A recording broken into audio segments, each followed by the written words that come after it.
Good morning, everyone. I'm going to let attendees start coming in, and then we will get started in about 1 minute.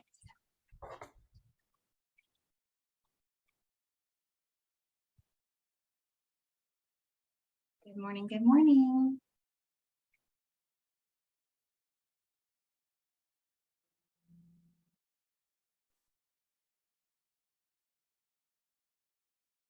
All right, looks like we've got the room filling up here. We'll go ahead and get started.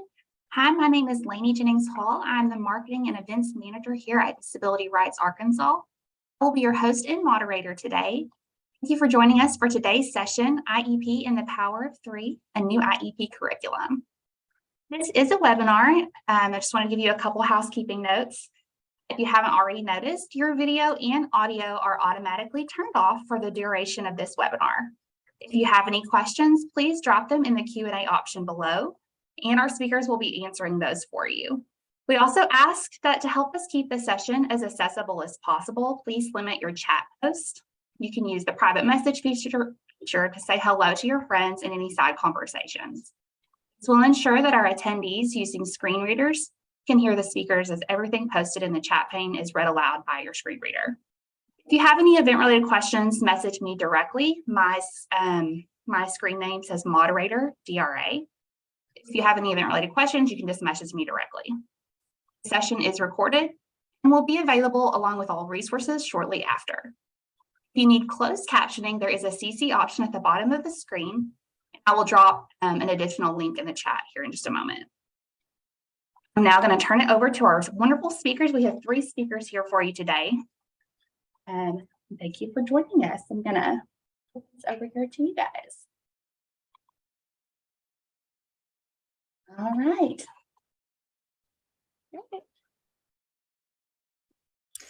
Hi, everyone.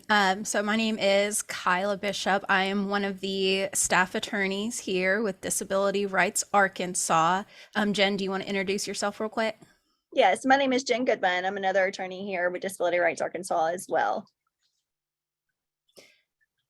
And today we are really excited to present a new curriculum to you guys.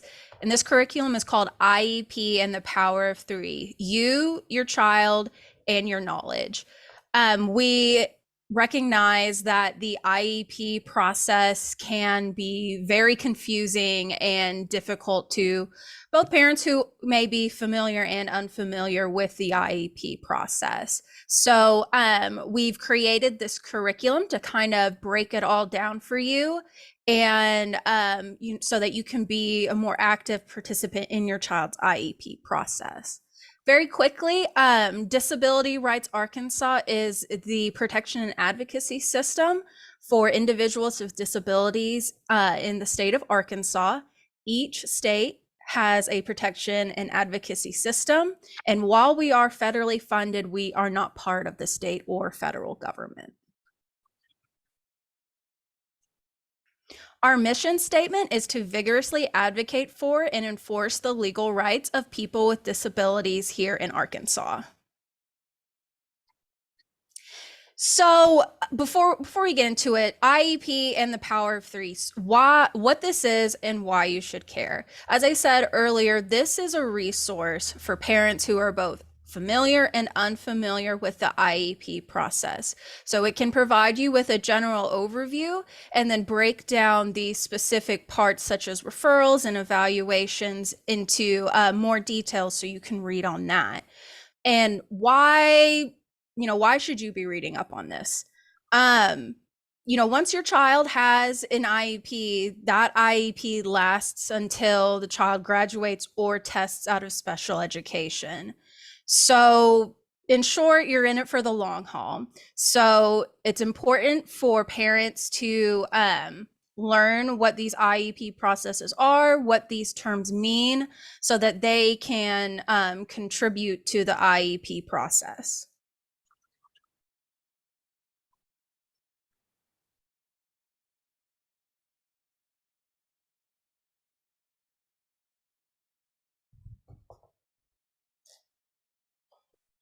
Oh, next slide. Okay, so now we're going to be getting into IDEA and what that is.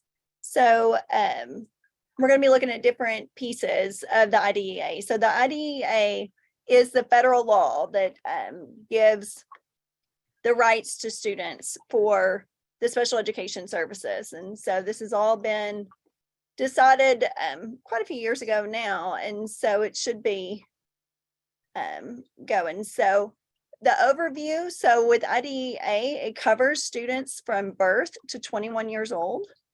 There are 13 specific disabilities listed in the law. We'll get into that a little bit more later to show what the specific disability categories are. But it's actually a written document. So you'll hear people refer to it as the IEP. So the Individualized Education Program, you may also hear Individualized Education Plan. Those are used pretty interchangeably along the way, but there are requirements for who needs to be at the table. So who your IEP team members are. You're allowed to have an independent education evaluation, and then requirements for the IEP. So certain things that have to be in it, such as your present level of performance, your goals, your services, your modifications, least restrictive environment, those sorts of things are all requirements that have to be in every single IEP. And then also the procedural safeguards and what's going to be there. So free and appropriate public education. So that is FAPE. You may hear it commonly used just like that. IDEA requirements are special education and related services that are provided at public expense. They're under public supervision and direction and without a charge. So there should never be a charge to the families for students who need these special services. They have to meet the state standards. So our state, every state has their own standards that are involved, and also national standards as well. And it also includes appropriate preschools, elementary schools, and secondary education. So you have to think about that too, because a lot of times people don't even think about the preschool setting, but some of these kids, who have some extra needs, they require earlier intervention. And so the schools are on the line earlier for that. And they're provided in accordance with a properly developed IEP. So the whole team comes to the table and comes to decisions as far as what this child needs, and it needs to be very individualized for each one. I want to make sure I didn't miss a slide here real quick. Yes, okay.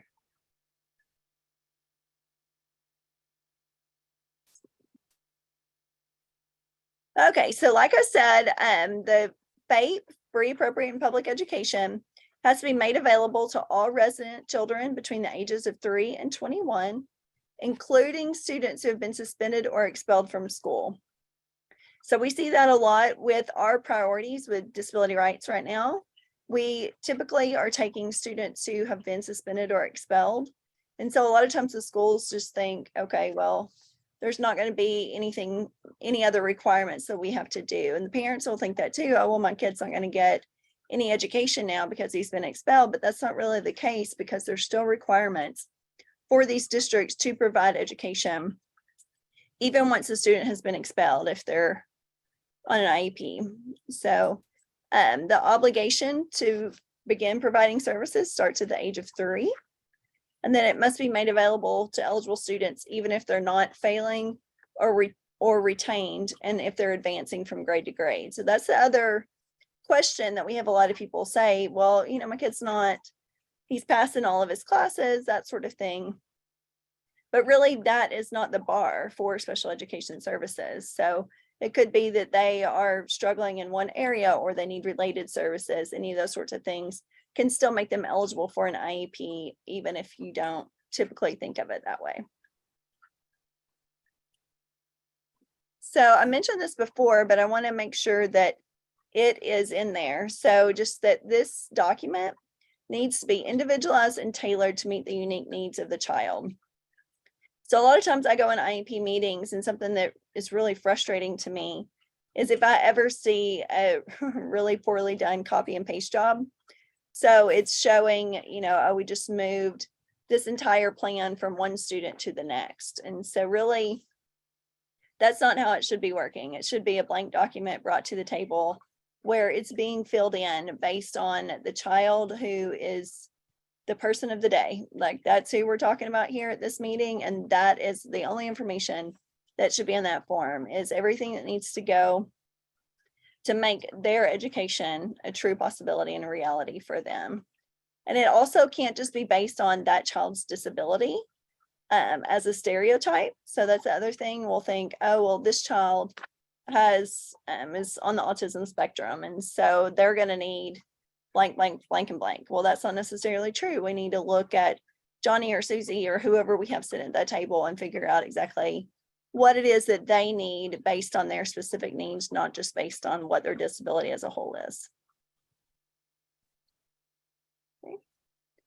The special education services, they are defined as specially designed instruction provided at no cost to the parent to meet, again, the unique needs of the child with a disability. It can include your related services. So whenever you're thinking about speech therapy, physical therapy, occupational therapy, behavioral therapies, any of those sorts of things that are included in with your related services. It can also include travel training and vocational education.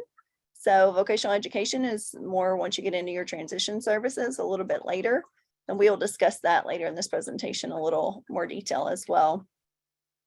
But it also ensures that your child has access to the general curriculum so that they can meet the jurisdiction's educational standards as well. It can be provided in a classroom, in your home, in the hospital, in an institution, or other settings. So sometimes you'll hear, they'll refer to it as homebound placement. So if you have a child perhaps who's medically fragile or something like that, where they're not physically able to attend in person at school, whether they're in the hospital or just need to be at home for a while. This came up a lot during COVID, where some students were immunocompromised and didn't feel comfortable going to the school. Then they can actually receive homebound services as well. And so it's somebody actually coming into their home to make sure that FAPE is provided for them. So, and this is something that we always like to say, is special education is a service, it's not a place. So it's not the special education room that a lot of people have traditionally thought of. It's not just, oh, my kid goes in this particular room, but it's actually a whole host of services, not just a place. Okay. So child find, this is kind of where it all starts. So the schools have an obligation to be looking for students with disabilities to see if they might possibly need special education services. So they, as it says, it's an affirmative ongoing obligation to identify, locate, and evaluate all children with disabilities residing within the jurisdiction who are in the need of special education and related services. So teachers and other staff need to be watching these kids. And so if they see some things that look like, hey, maybe they could use a little extra help, then they need to start identifying these kids and say, hey, let's look and see if Susie needs to be tested. And, then it needs to go to the parents for them to sign off and agree to it. But that's kind of the first step. The school does have that obligation. So I will say that the parents also are very integral in this process as well. So while the school has the obligation, we highly encourage the parents along the way. You guys know your kids better than anybody else on the planet. And so if you see some stuff that's going on, you see your kids struggling in different areas, then be willing to step up and tell the school, say, hey, I feel like my child needs to be evaluated. We recommend that you do that in writing so that way there is a paper trail for that, so that people can see, or that you can say, hey, I feel like, we need to look into this a little further. And then there will be some evaluations that are done. But child find really is an obligation on the school districts. So they have an obligation to conduct child find and identify all IDEA eligible students who reside in their jurisdiction. What's interesting about this is it's regardless of the severity of the disability. It includes highly mobile and migrant children. It includes children who are homeless or wards of the state. It includes children attending private schools, and includes those suspected of being a child with a disability. So Maybe they don't even have a full diagnosis yet, but they still need to be evaluated to see. And so the school still has that obligation.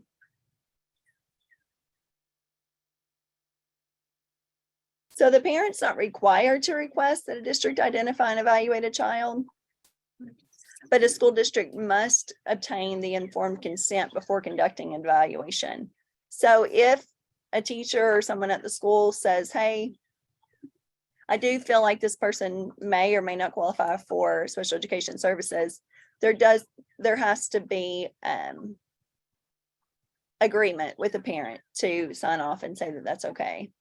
Then the school district may not take a passive approach and wait for others to refer the student for special education services. The district must seek out the IDEA eligible children. So I feel like I've said that a few dozen times in a few dozen different ways, but it's just to say that the school has a strong obligation here. So some red flags to be looking for kids that may be likely to need to be identified. If they have a difficulty understanding instructions, if they have a refusal to follow directions, consistent disruptive behavior, difficulty with reading, writing, and/or math, a short attention span, restlessness or impulsivity, self-injurious behaviors, withdrawal from peers, or repeated suspensions and expulsions. So those are all signs that a child may be in need of services. Some more red flags, attendance problems. So if you've got a kid who's not showing up very often to school or missing more than average, significantly behind academically, if they're being retained, consistent non-proficiency on statewide assessments, a mental health diagnosis, ADHD or ADD, or an alternative learning environment placement. Okay. So looking at eligibility under the IDEA, I mentioned that there would be 13 categories. Well, here they are. So a child just has to meet the definition or one or more of the categories of disability. The eligibility categories include an intellectual disability, hearing impairment, speech or language impairment, visual impairment, serious emotional disturbance, deafness, orthopedic impairment, autism spectrum disorder, traumatic brain injury, other health impairments, specific learning disability, deaf blindness, or multiple disabilities. And they need special education and related services as a result of these disabilities or disability or disabilities. So it may be a student has one of these, but doesn't necessarily need special education services. So I'm gonna check the questions real quick.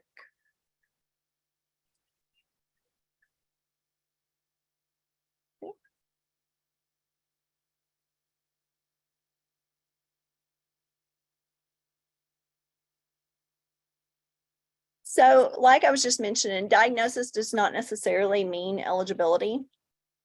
So just because the student has a certain medical or DSM-5 diagnosis doesn't mean that that student is automatically eligible for special education. That's where the evaluations are going to come in. All right, I'm going to pass it over to Kyla for the referral process. Thanks, Jen. So, you guys have kind of heard what precedes an IEP referral. So how do we actually get the process started? We always recommend that parents put their request for special education services in writing. That way you have a written record of the date you submitted it, who you submitted it to, just, in case, maybe the process doesn't get started when it does. So always put it in writing. And when you send the request, it starts the referral timeline. So that means that the school district has a certain number of days to gain consent, conduct evaluations, and then deliver the results to the parent.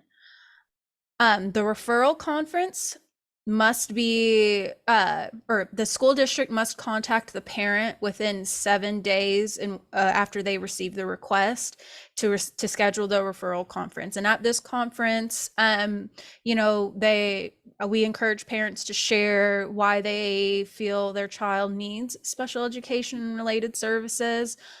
And the school district will ask for consent for testing. Now, evaluations, they must be completed within 60 days. Consent is required. These evaluations will comprehensively test the child in order to determine their strengths and weaknesses and how we need to individualize the IEP for them. So some commonly used tests for special education eligibility and programming includes achievement testing, social and communication, or behavioral testing, adaptive testing, speech language testing, really a whole litany of tests, just so that the IEP team has a holistic view of the student. And Kyla, we have a question I wanted to throw out there. Sure. So this question came, and it is your child required to attend their local public school in order for SPED testing to be completed? Yes. Yes, the child will need to be enrolled in the school district for them to conduct testing. So, and then another question here is, if the student has autism, cannot concentrate on doing schoolwork, should a teacher require any help dependent on the IEP? So, it will depend, that's such an attorney answer, but it will depend on that specific student. So when you say require any help, that could mean, does that mean having a parent in the classroom, or does that mean pulling them out for resource? That it could look like, how we help teachers, or the services that we administer to the child in the classroom will really be individualized. And so I would say, if your child has autism and is having trouble concentrating on doing the schoolwork, it definitely warrants at least some supports and interventions. Okay, yes. So it does depend on the IEP. And I do want to go back to the last question. So I don't think it does matter if the student is in the public school, because there are students who are tested in private school for IEP testing as well, because the public school has an obligation even to students who aren't currently enrolled. So they still have that obligation as well. So whether they're homeschooled or private school, because sometimes it can require services coming from the school. So even if they're not in that actual district where they're going to be attending. So okay. Do we have any other questions before we proceed?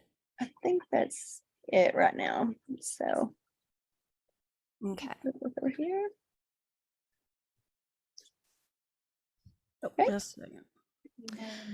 So the individualized education plan has to include the child's strengths, the needs of the child, the concerns of the parent, and the evaluation information. So as I said, we have all these testing and all these assessments so that we can find out all this information. What is the child's strengths? What is the need of the child? So that we can tailor, their educational services to them. The IEP team must consider positive behavioral interventions and supports in order to address behavior that is something that we see pretty commonly. If a child is, maybe passing grades, they're doing very well academically, but there are some behavioral concerns. And really the standard is, is the child's disability such that they are having difficulty learning in the general education classroom. And so that does include behavior that, if it requires them to be removed, that does include behavior. They also must consider the communication needs of a child. So if a child needs a communication device, that must be considered. They must also consider the language needs of the child. So if that child is, if English is not their first language, they must take that into consideration. And last, they must consider Braille instruction for a child who is blind or visually impaired. So, administering schoolwork, providing schoolwork in the appropriate instruction.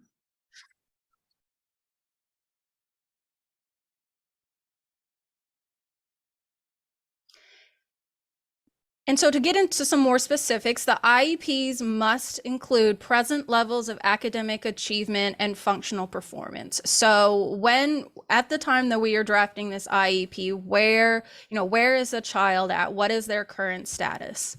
Measurable and annual goals, academic and functional, so that means academic and behavioral.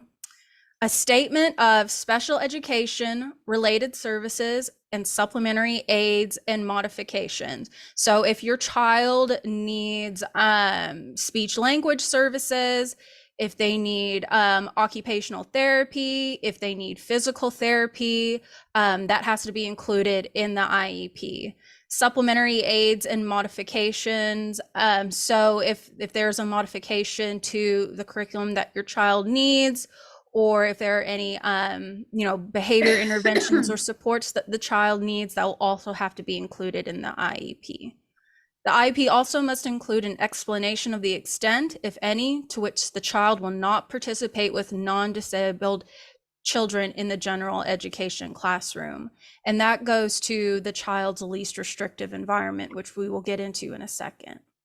The IEP also must include accommodations on state and district assessments, and it also must include the frequency, location, and duration of services. So where the child will be receiving those services, how often they will be receiving it, and how long those services will last. Okay, Kyla, we have another question here too. Okay. So what about ASL proficient help for a deaf or nonverbal child in public schools? Jen, I think I'm going to toss that one to you. Okay, so yes, I would say that a child who needs those services should be given those services in most situations. So it will be up to the IEP team. So again, that's the lawyerly answer of it depends. But in most cases, yes, a child who is deaf is going to need an ASL interpreter to be appropriate in an IEP. And it says, or nonverbal child in public schools. So I don't know exactly if you're relating that to ASL, like if they know ASL instead of speech language, perhaps. If that's the case, then it would be up to the IEP team as well, but would be likely. Okay.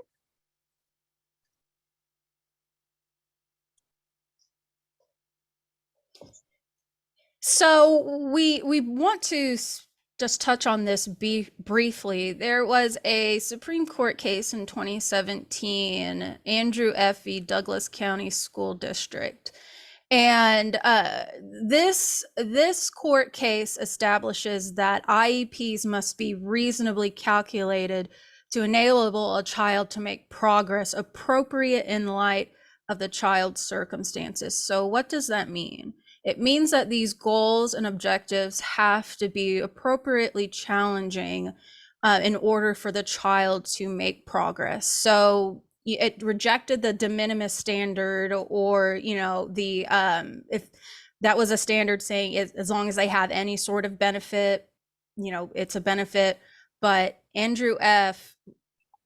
Establishes that these have to be appropriate and challenging for the student.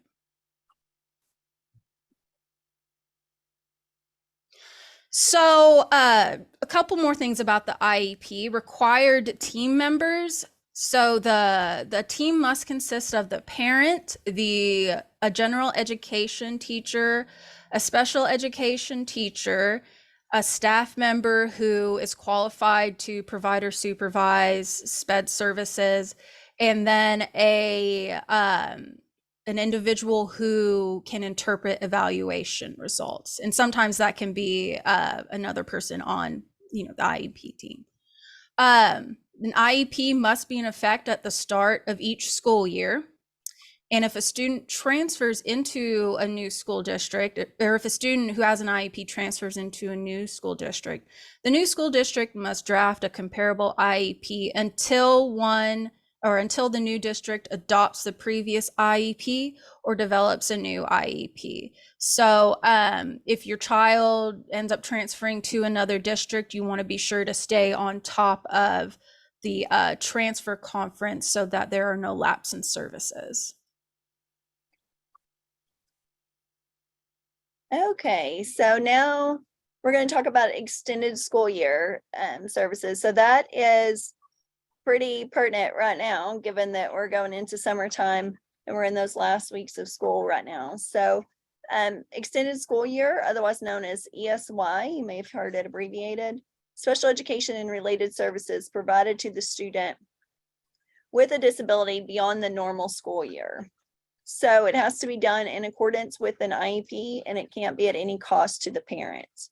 So this is different from your typical summer school. A lot of times what you hear about for summer school is just for kids who have credits to make up, something like that. They've gotten behind and they need extra time to complete the work from during the week or during the school year. So extended school year can be something different.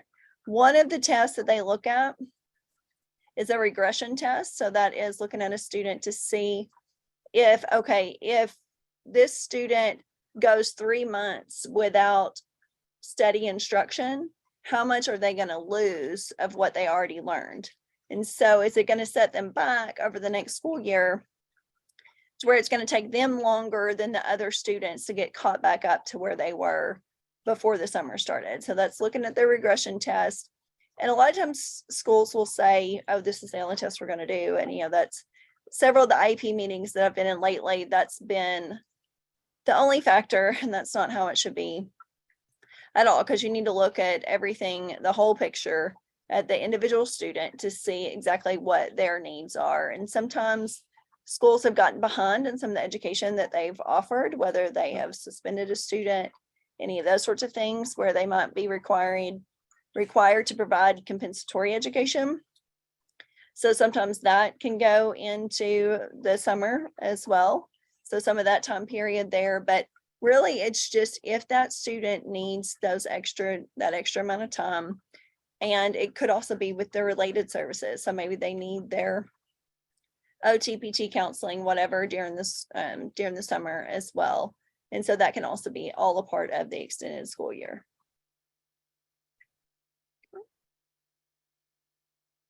Transition services. Okay, so transition services is kind of one of my favorite things that we talk about, but it is for students. It's basically that question for our kiddos of, well, what do you want to be when you grow up? Because a lot of times kids with different needs aren't being asked the same questions that every other kid is being asked, and they need to be given the opportunity to think about their dreams and their goals and their life plans for after they get out of high school. And so that's exactly what transition services should be offering to these students. So we say beginning no later than the first IEP in which the child turns 16. If you've got a child with a more severe disability, I would encourage this conversation to start earlier, closer to the age of 14. So whenever you're in junior high, and really start looking and thinking about, okay, well, what do you want to be when you grow up? And one of my key things that I want to say here is for transition meetings, your child needs to be at the table, because who can dream their dreams but them? So they need to be the one who's sitting at the table, who is directing this conversation. It's how I feel about it, at least. And so that way, it's going to include measurable post-secondary goals based upon age, appropriate transition assessments related to training, what education they're going to need, what employment opportunities are going to come available, independent living skills, if appropriate, whatever that child needs to be successful once they leave the high school. So I've seen a lot of, it's going to depend on, or it's going to help determine what classes that student needs to take in high school. We have different career tracks for most of our students at this point in most school districts. And so if their goal is to attend college, then we need to be looking at the classes and making sure that they're taking the ACT or the SAT, whatever they need to be able to get into college. If they're looking more on a career track, then we need to be looking at different jobs that they can try out so that they can get their hand in at trying different jobs and seeing what they enjoy. They can get some work experience. A lot of schools have programs where they're actually going to get paid to be able to work within the school district or different local stores that the school can help to facilitate. This is the point that Arkansas Rehab Services or Easter Seals or Division of Services for the Blind, any of those sorts of organizations are going to start showing up at the table as well, because they need to be a part of the conversation. They need to be able to help these students get the resources that they need to be successful looking for what's after high school. Check out this question. Okay, I'm going to get back to your question, Ashley, in just a little bit. Okay, and then transition question. The most significantly disabled youth struggle to find support in these transition opportunities. Would bringing in ARS DSB be the best idea to support this? So it could be either of these organizations, depending on what the student needs and what kind of disabilities they're facing. Easter Seals can be another opportunity there if they're looking for that. So there are some different opportunities, but I do recommend having some outside sources besides just the school at these meetings. And so just be willing to open up those conversations and really think, I would say dream big, but also think realistically. You want it to be something that is going to be something that your student can do and really be excited about. So, okay.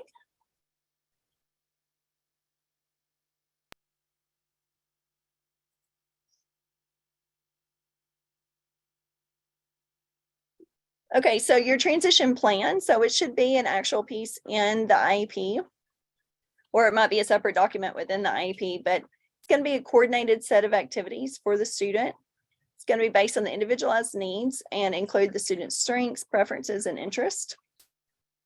So instruction, related services, community experiences, development of post-school goals, acquisition of daily living skills, and provision of functional vocational evaluation.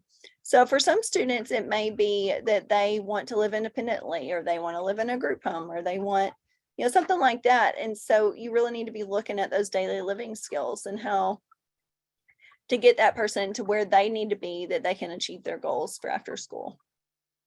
Check the questions again. So this question is, how would you encourage students advocating for themselves during this time? So as a parent, as an attorney, I just ask the student at the table. And so, but that may not always be the most comfortable conversation or the most comfortable place to have that conversation.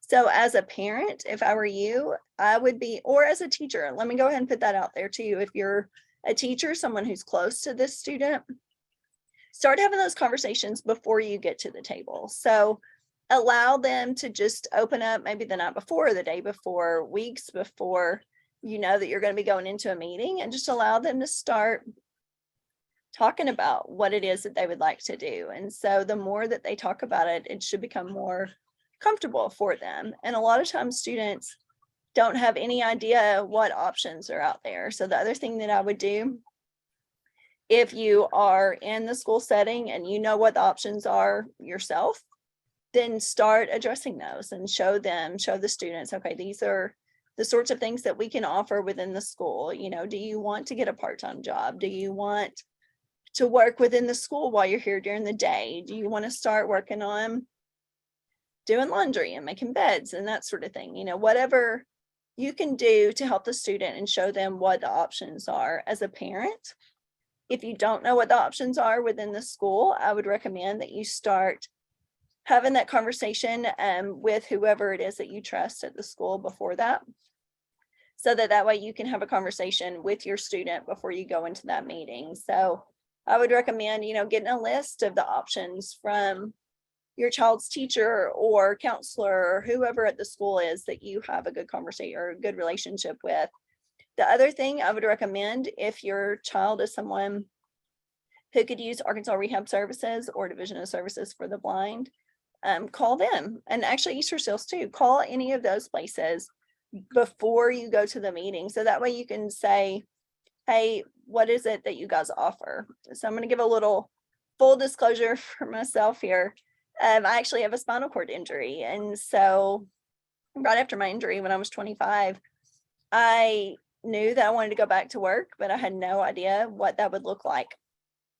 When I got out of the hospital, I was given a whole list of numbers of people to call and things to do, of all different sorts of resources, but that was overwhelming to me because this was a whole new life for me. And so I was like, okay, what am I going to do? What are these people? I remember they said something about this, but I don't know what it was. So I actually made an appointment with an ARS counselor, and I went and sat in their office and I said, okay, what do you guys do? So I was told to come see you, but I don't know what you do. So if you can tell me that. So as a parent and with the student, I would encourage you to include them in that conversation, but go, have that conversation with the counselors and stuff and just see what all is out there and bring that to your student in a comfortable setting so that whenever you do go to a meeting where you're going to be discussing that, then they will feel more confident and open about talking about that. And it doesn't necessarily need to be the same meeting where you're going over everything else about their IEP. It could be a separate meeting where you're just discussing what their transition plans are and going forward. So I hope I answered that for you. Okay. Okay, Colin, I'll flip it back to you. Okay, so we are going to get into least restrictive environment concerns now. So what is a child's least restrictive environment? Children with disabilities must be educated with their non-disabled peers to the maximum extent appropriate.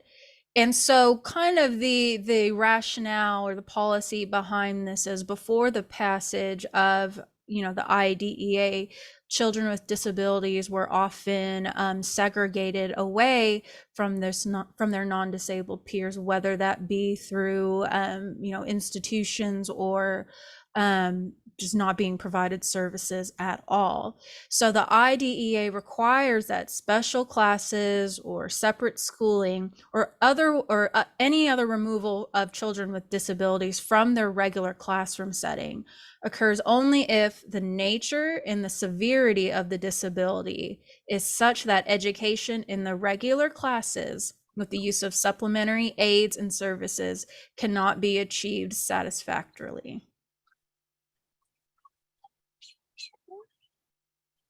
Sorry, Colin, I'm getting out of a question real quick. It's okay. So in order to determine a child's LRE, their educational placement, the district has to take into consideration or has to ensure that the placement decision is made by a group of people knowledgeable about the child, any evaluation data, and placement options. So when we're deciding placement, we want people at the table who know the child and who has that specialized knowledge about their evaluations. The decision has to conform to the LRE provisions within the IDEA. So, removal is only such that, the nature and severity requires them to be removed. And that these placement decisions must occur annually. They must be based on the child's IEP, and the placement must be as close as possible to the child's home unless otherwise agreed upon.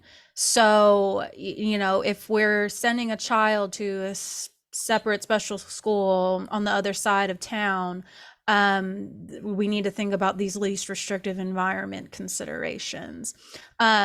You'll hear this referred to as inclusion too. There's been a big push for inclusion in schools, and that ties to a child's least restrictive environment. Okay, and Kyla, we have a question that just came in too. Can the school district tell a student they can no longer come because of a student's behavior?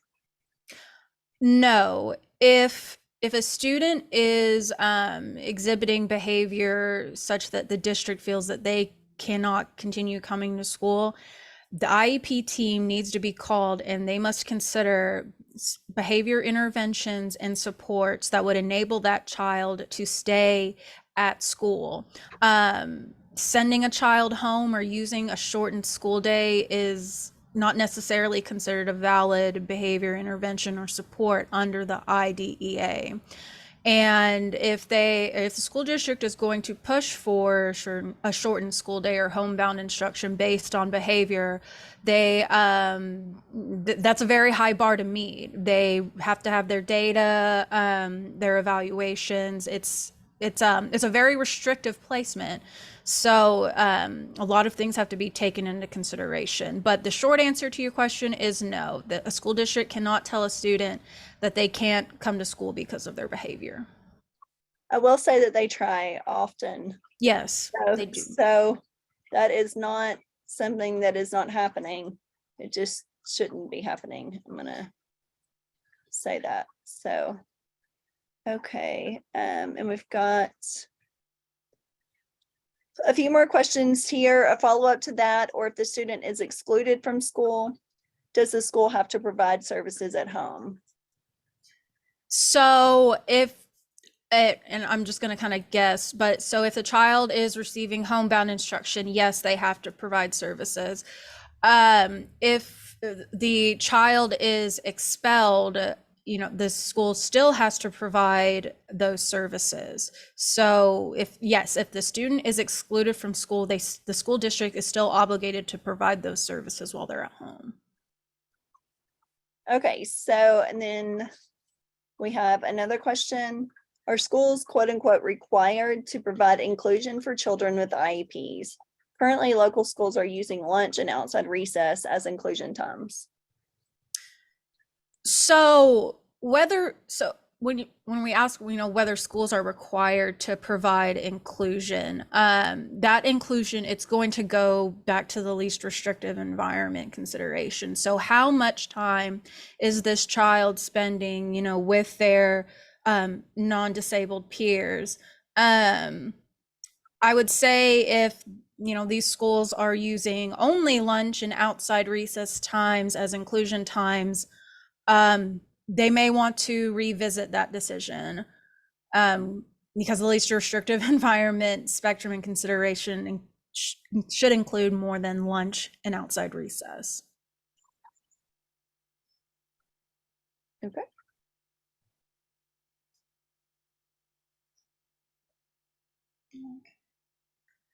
So as I was saying, the child must attend the school he or she would attend if non-disabled, otherwise agreed upon, so their local school.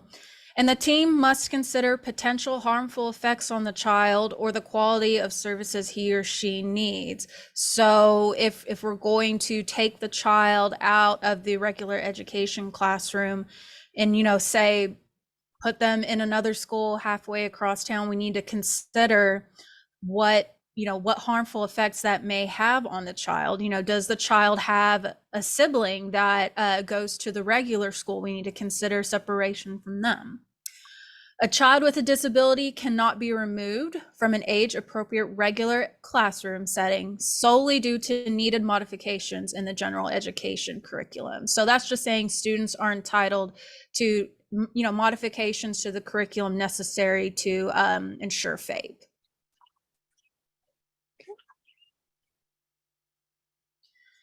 Continuum of placements, regular classroom instruction, that is considered the least restrictive. And then as we work down, we get more restrictive. Special classes, including resource and self-contained, special schools, alternative learning environments, day treatments, home instruction or homebound instruction, and then instructions in hospitals and institutions. And as I was saying, you know, as we make our way down this list, it gets more and more restrictive because the child is being further and further removed from the regular education environment. A lot of the times we'll see school districts try to jump from regular classroom instructions straight to day treatment. You know, before we go from, you know, from such a least restrictive environment to a much more restrictive one, there are many more considerations that the IEP team has to take into account. So this is it's a spectrum. It's a spectrum.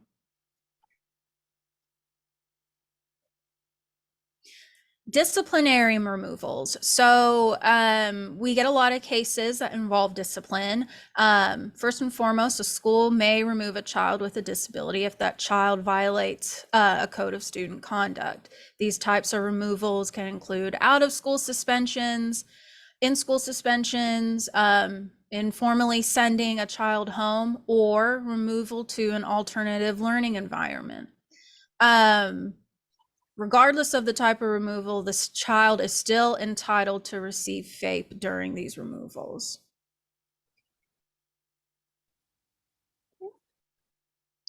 The abilities of schools to suspend and expel children with disabilities is limited.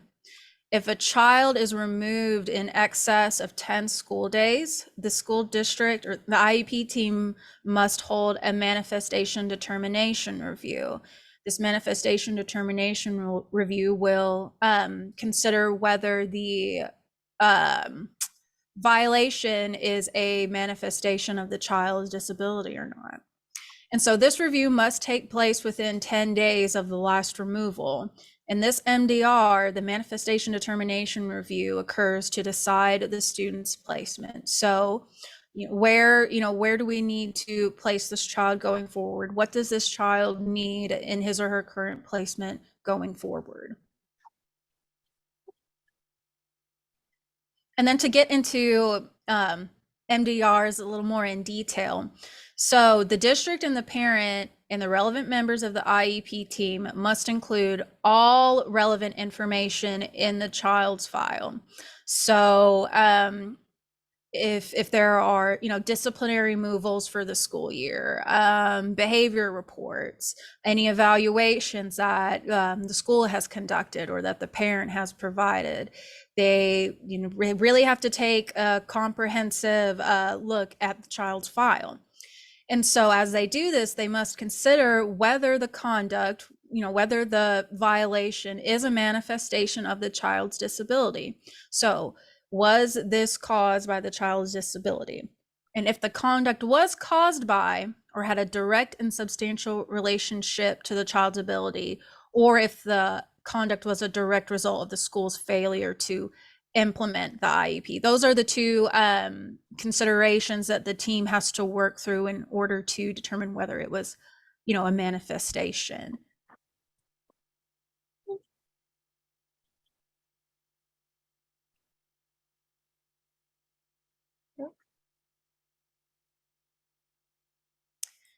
And so if it is determined that the behavior was a manifestation of the child's disability, if it's determined that there was a direct and substantial link between the behavior and the violation, the IEP team must conduct a functional behavior assessment if one has not completed before on the same behavior, or implement a behavior intervention plan, or if the child already has an existing behavior intervention plan, review or amend that plan to address this behavior, and return the child to his or her placement unless the placement change is agreed upon by the parent and district. So if the team determines that that this was a manifestation of the child's disability, the child has to be returned to his or her previous placement. They can't be sent to an alternative learning environment or a day treatment. They have to return back to their previous placement. And then as we were saying before, when behavior or when a child's disability manifests as behavior that's disruptive in the classroom, the IEP team must consider positive behavior supports and interventions for that child. And so a behavior intervention plan is, such an intervention. And just very quickly, if the parent disagrees with the MDR decision, they can require, or they can appeal that decision through a due process hearing.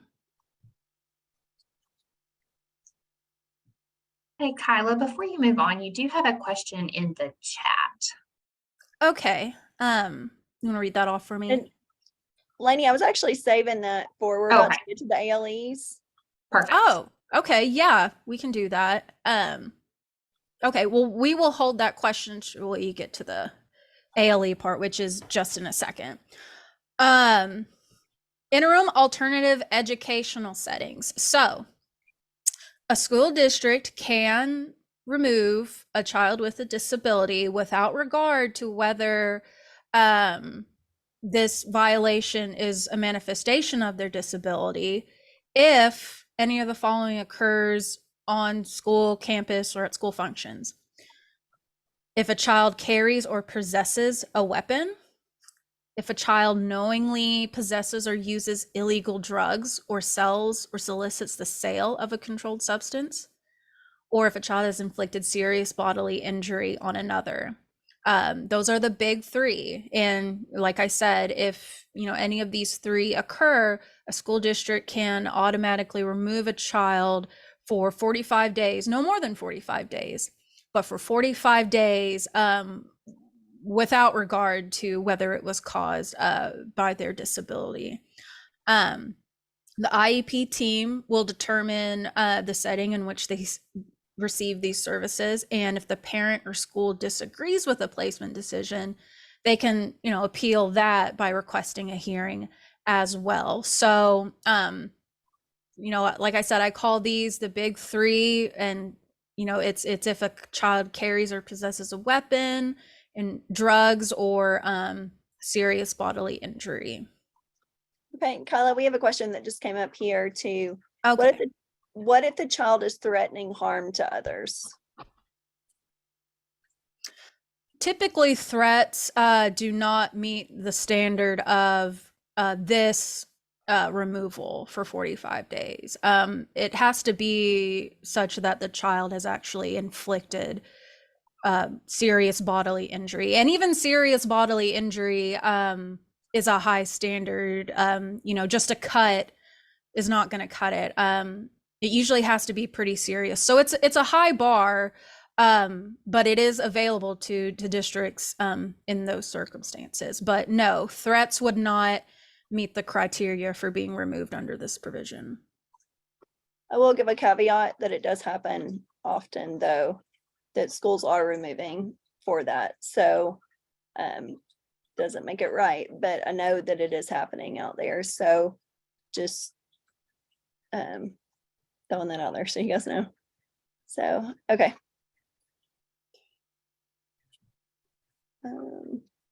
Sorry, I'm pushing too many buttons up here at the same time. Okay, alternative learning environments. We'll go over this quickly and then get to the attendee question. So we've seen these come up a lot recently. These alternative learning environments are often presented to parents as structured environments that can better meet a child's needs than placement within the regular school setting. Often these alternative learning environments require the child to be removed from the regular education setting. And so least restrictive environment concerns have to be taken into consideration. Students are often sent to ALEs without ever being identified or provided with special education or related services. So often the criteria for entering these ALEs is, either the child is having significant behavioral issues in the classroom, or if a child is disadvantaged in any certain way, if a child has, a disability. Often, there are these criteria for being admitted into these alternative learning environments. And these criteria also should be setting off the, like Jen was talking about before, the child find red flags. There are state requirements for ALE placements, but if a child has an IEP, it's ultimately the IEP team's decision on whether they are placed in that alternative learning environment. Let me get to this. So we're going to go back to that question. And I think Paula just answered it pretty well just now, but is it true that a school can move a child to an ALE without the IEP team being involved? They say if the number of minutes of sped instruction doesn't change, it's not a change of placement. No. School districts cannot exclude the IEP team from this decision. Placement decisions have to be made by a group of people who are knowledgeable about the child. And so if we don't have the group of people who are knowledgeable about the child making this placement decision, then they can't change the placement to an ALE. They need to call an IEP meeting and make that decision in the meeting. Yep.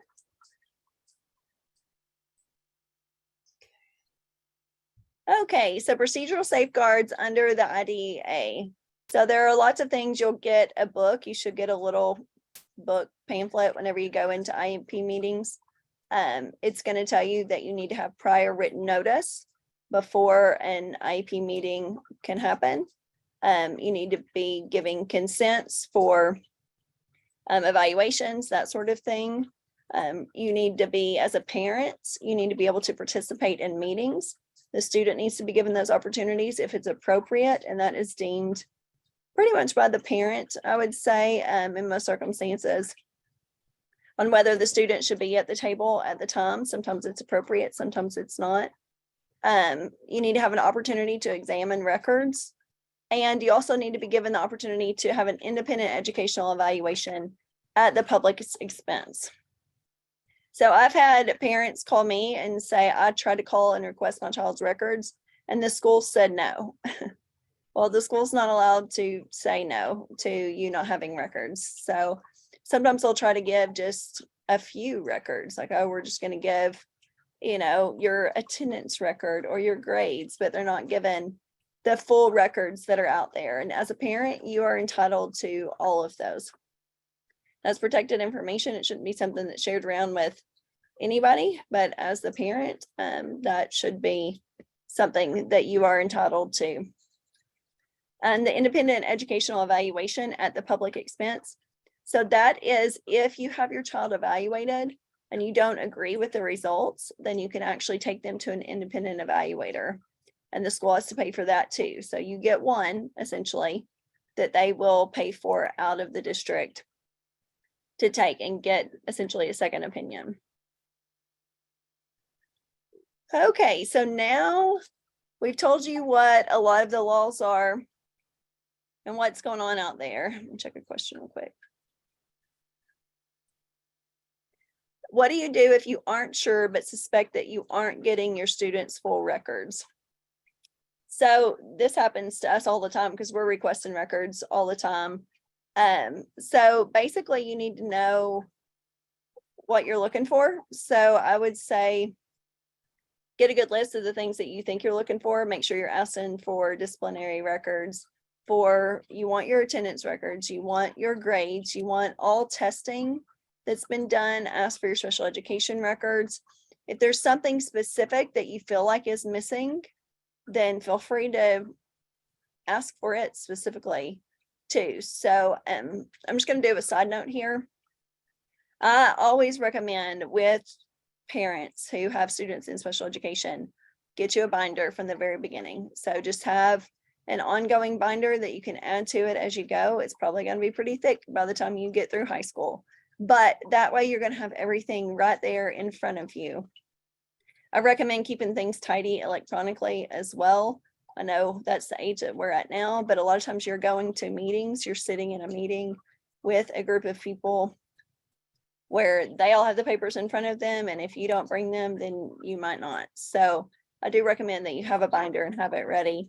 Kyla, do you want to add anything to that on the records? Because I know you've dealt with a lot of people not giving records as well. So I want your opinion as well on that question.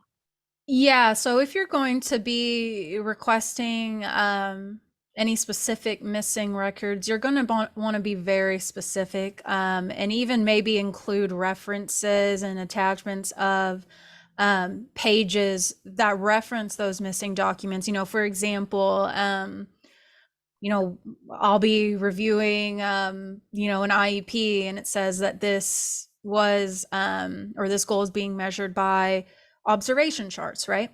So if I don't get those observation charts in my records request, what I'm going to do is say, hey, on page, you know, 9 of the IEP, it says that we're going to be measuring progress this way. I didn't see those records in my, or in your or answer to my request. Please let me know when you will provide those. But you're gonna want to be specific and really lay it out for them what's missing.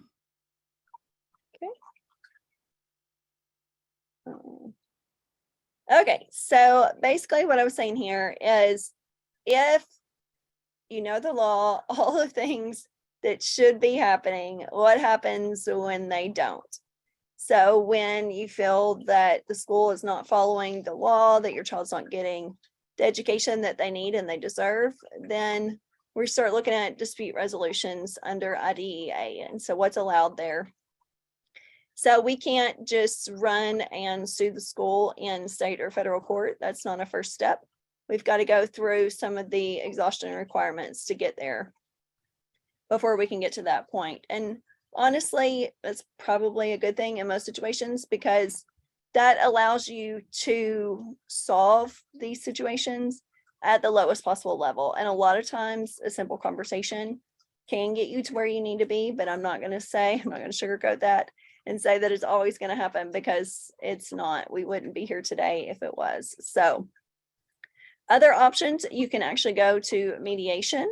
I know that there is a mediation clinic through Bowman School of Law.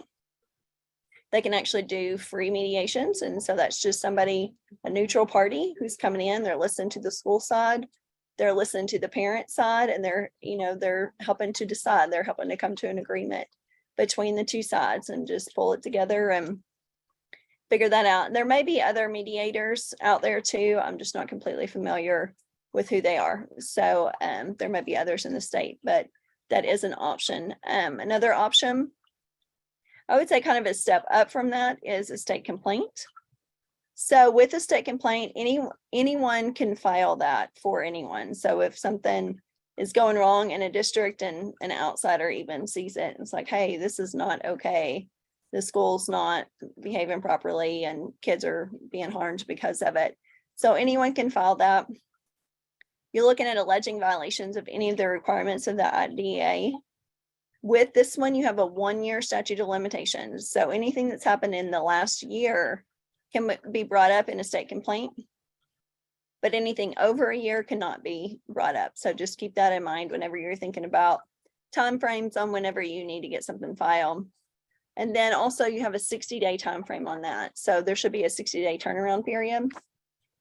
With a state complaint, you're going to draft everything that has happened. You can actually go to the Arkansas Department of Education website, and they have a form if you want to do it as a parent or as anyone, and you can fill out the form. You just fill in what's going wrong and what you feel like the complaints are that you see need to be remedied. And then you will send it in through their process. They will review it. They will send out a team who's going to do the investigation. So they're going to come out, they're going to interview you.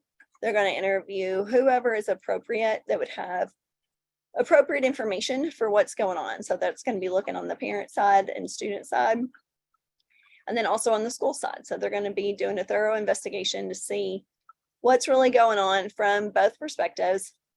And then they're going to issue their findings. And so that will determine what needs to be remedied, if there needs to be maybe compensatory education or extra training or whatever it happens to be to remedy the situation of what's going on.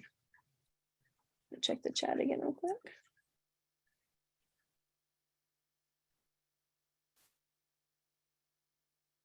So someone asked here, should records include instances of student incidents reported, like a one-on-one para or one-on-one student wandering without their para?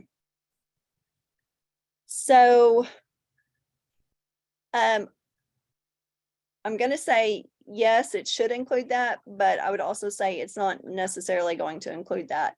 A lot of times parents are going to get side conversations with parents or with paras and students and other teachers.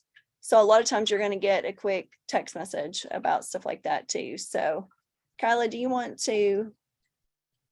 Yeah, I would say, if the district is, on their, independently keeping a record of when this student is without his or her para, then you would be entitled to a copy of that documentation. But like Jen said, when these instances happen, oftentimes it's a phone call to the parent.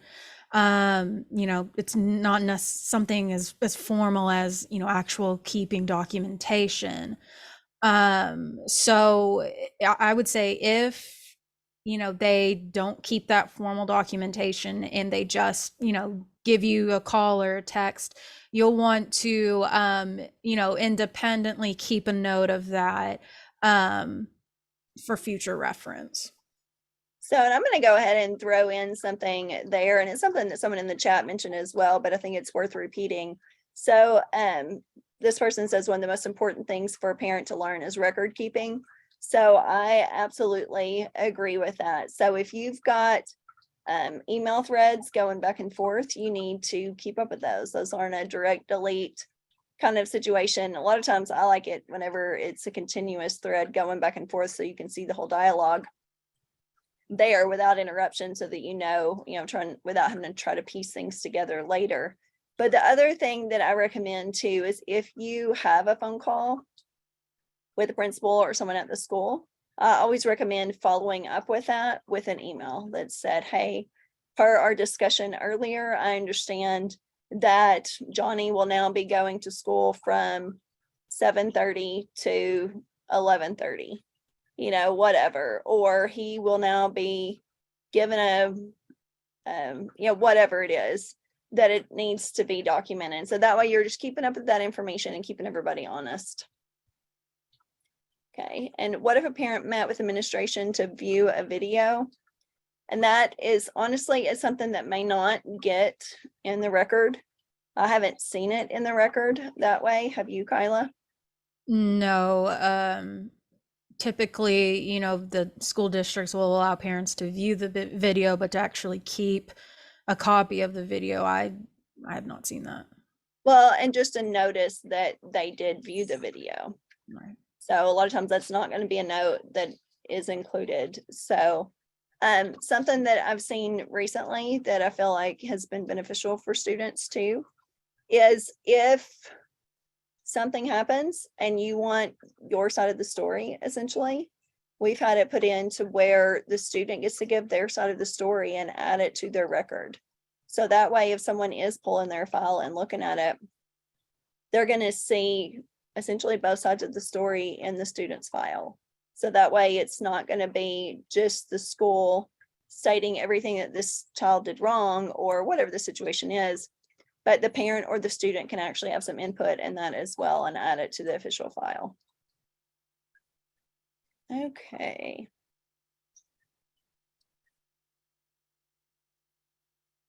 So due process under IDEA. So this is kind of the next step from a state complaint, but oftentimes this is done instead of a state complaint. It's not super norm or regular for both to be done. They can be, but the due process is usually an independent thing as well. So it can be filed by a parent or a public agency.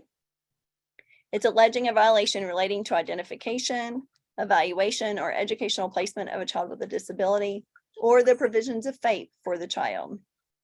So like the state complaint, you had a 1-year statute of limitations. This one, you have a 2-year statute of limitations. So you can actually look back over the last 2 years of what's been going on. After you file the due process, you're actually going to have an opportunity to resolve the complaint prior to the impartial due process hearing. So due process is more what you consider court and quote unquote suing the school. And so that is where you might end up in a true hearing, where you have a hearing officer and you have perhaps attorneys on either side and you have witnesses and that sort of thing. So, you're going through the whole process, but a lot of times they don't have to get all the way to that point, because at that point, both tables or both parties can come to the table and have some discussion. So there is an opportunity for them to be resolved if they can come to a good resolution, and that resolution agreement is binding. And so that just requires that the school and the parents follow what is essentially a settlement, might be a more common term that you guys would think of, but it's a resolution agreement. So during a due process, there's a concept called stay put. So unless otherwise agreed upon, the child must stay in their current placement pending outcome of administrative or judicial proceeding. So if you are going to go through with a due process, then your child can't be kicked out of school during that time frame. They can't be sent to an alternative learning environment. They can't be sent to any other place than where they are currently without an agreement, without the school taking some extra steps to go through a hearing officer to have that happen. Check the chat again real quick. Okay.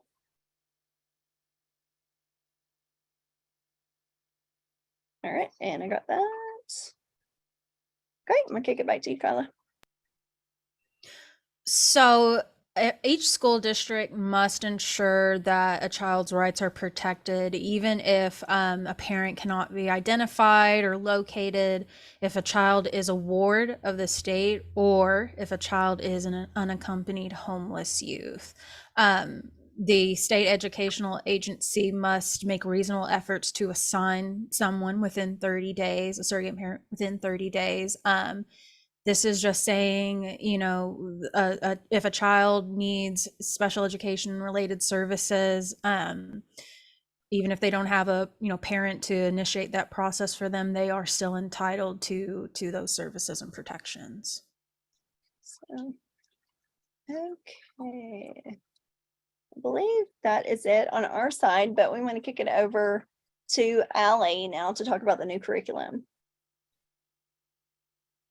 Hi, everyone. Allie Tomlinson, the director of the Arkansas Alliance for Disability Advocacy. As you've seen and heard, there are a lot of intricate parts that make up the IEP and the process that is surrounding it. So you really can understand why the Alliance wanted to make a new IEP resource just for parents and guardians.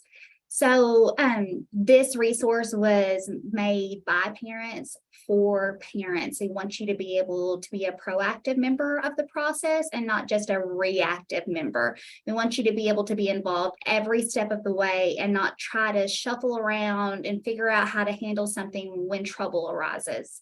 So we really think that this is going to give you an opportunity to have meaningful participation all the way through every step. We want to arm you with knowledge. Your role is really special.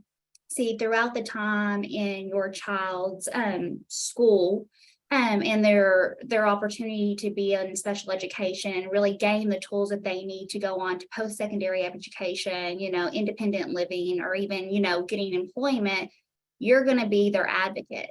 Their teachers change, their therapists change, school administration change, but you're going to be the person that's in every IEP meeting. So you have a really important role there. You're not only going to be the person that's a constant, but you're also going to be the person that's handing over the reins and allowing your child to advocate for themselves.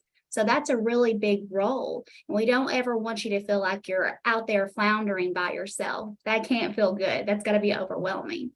So I'm not going to go through all the chapters that's in this curriculum or in this resource, because we only have just a little bit of time left, and I want to be really respectful to that. But I want you to know that we try to dig into the details in which can be overwhelming and can make you feel lost. And I want you to know that we talked about the IEP binder and that record keeping and how that's so important, but we're also going to have digital downloads for you. That way, in case you are feeling lost just in that area, because this is overwhelming.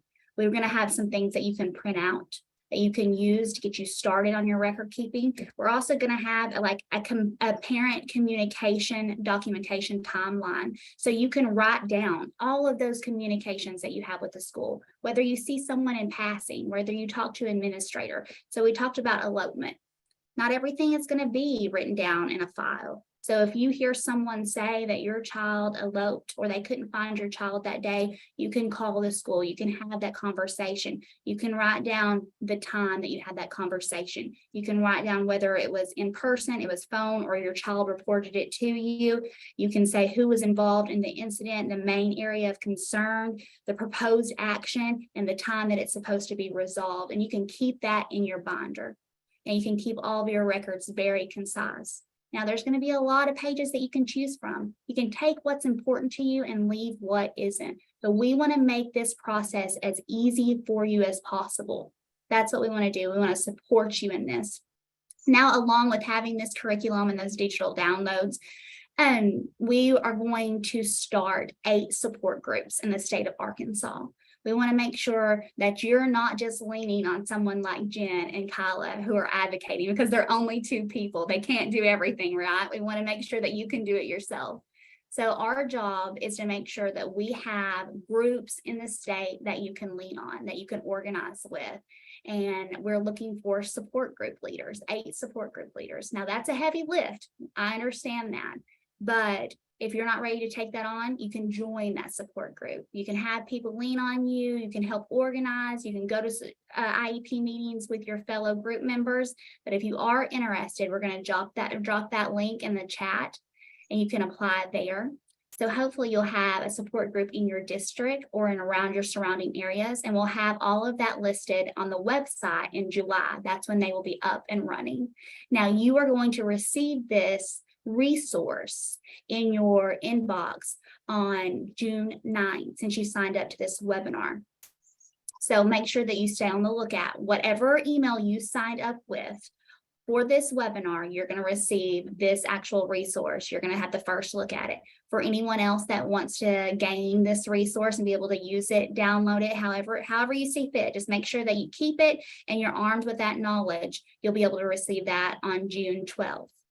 Did we have any more questions from anyone before we log off? Okay, wonderful. I hope you all enjoyed this. Thanks, you guys. Have a great day. Thank you, Thanks, everyone. And I just wanted to say, as Ali pointed out, this resource will be coming to you guys first, as well as the recording of this webinar today. Thank you all for attending. We do hope that you've learned a lot and enjoyed the presentation. We will have our next webinar coming in July. You will be able to find the information on our website under the webinars and training section of the resources. Thanks again.